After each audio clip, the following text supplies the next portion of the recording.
The high cost of money is the major impediment in the growth and development of Uganda's manufacturing sector.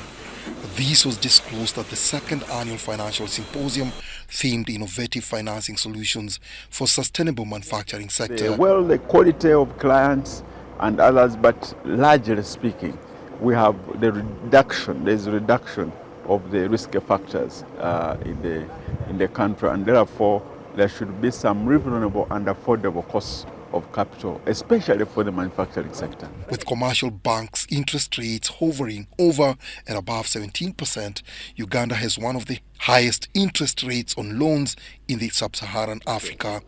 High commercial lending rates, stringent loan processing procedures, limited access to development funds persist, particularly for small and medium enterprises.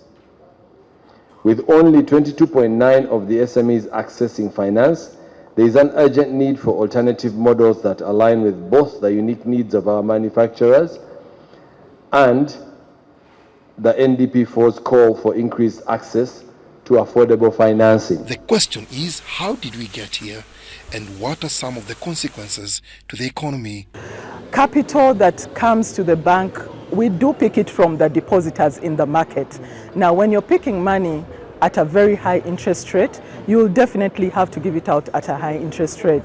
Government is in the market as well. They do borrow from the market. So when you look at the credit risk rating of government and the manufacturer, definitely funds will go into government, and that will determine the rates in the market. I think also, as Uganda transitions from NDP3 to the National Development Plan 4, concerns are raised by stakeholders at the UMA Symposium about its effective implementation if the commercial banks' lending rates are abnormally high. Our discussion is basically an economic discussion.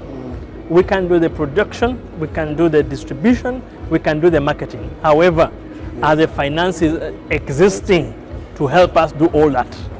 So that is the conversation. If you don't get the finances to support you in the area of production, distribution and marketing, you may not necessarily hit the tenfold growth.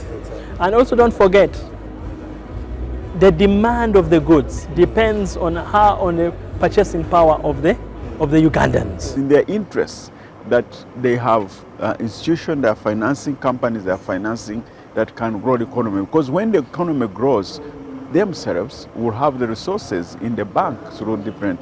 The manufacturing sector is not only a significant contributor to Uganda's GDP, accounting for over 24.5%, but also a major driver of job creation, employing more than 2 million people directly and many more indirectly.